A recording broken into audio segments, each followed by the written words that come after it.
সরকারের উন্নয়ন কর্মকাণ্ডের উপর যারা ধ্বংসযজ্ঞ চালাচ্ছে তাদের বিরুদ্ধে রুখে দাঁড়ানোর জন্য জনসাধারণের প্রতি আহ্বান জানিয়েছেন প্রধানমন্ত্রী শেখ হাসিনা। বৃহস্পতিবার সকালে কোটা আন্দোলনের সময় দুর্বৃত্তদের হামলায় ক্ষতিগ্রস্ত মিরপুর 10 মেট্রো রেল স্টেশন পরিদর্শনে গিয়ে এই আহ্বান জানান তিনি। প্রধানমন্ত্রী বলেন, সরকারের উন্নয়ন যারা ধ্বংস করেছে তাদের বিরুদ্ধে দেশবাসীকে রুখে দাঁড়াতেই হবে।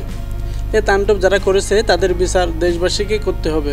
তিনি বলেন, যে স্থাপনাগুলো মানুষের জীবনকে সহজ করে সেগুলো ধ্বংস করা আসলে কোন ধরনের মানসিকতা। ঢাকা শহর যানজট নাকাল থাকলেও মেট্রো রেল স্বস্তি দিয়েছে। আধুনিক প্রযুক্তির এই পরিবহন এভাবে ধ্বংস করেছে তা মানতে পারছি না। শেখ হাসিনা আরও বলেন, সাধারণ মানুষ যেন নির্বিঘ্নে কর্মক্ষেত্রে পৌঁছাতে পারে সেটা সুনিশ্চিত করা হবে। দেশ যেন আর্থিকভাবে সচ্ছল হতে পারে সেই চেষ্টা করা হবে। এদেশ মানুষ রক্ত দিয়ে স্বাধীন করেছে, সেটা ব্যর্থ হতে পারে না।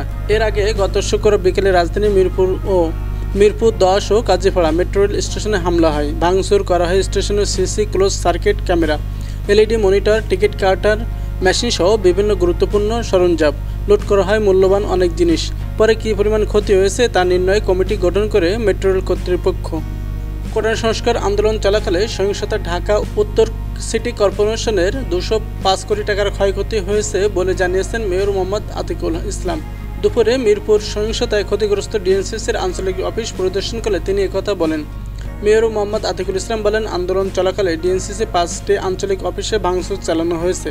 50টি গাড়ি পুড়িয়ে ফেলাসহ মোট 67টি গাড়ির ক্ষতি করা হয়েছে। বজ্রবাহী 19টি গাড়ি সম্পূর্ণভাবে ভূমিষ্যুত করে দিয়েছে। অফিসারদের ব্যবহারের একটু পাজেরো জিপ পুড়িয়ে দিয়েছে।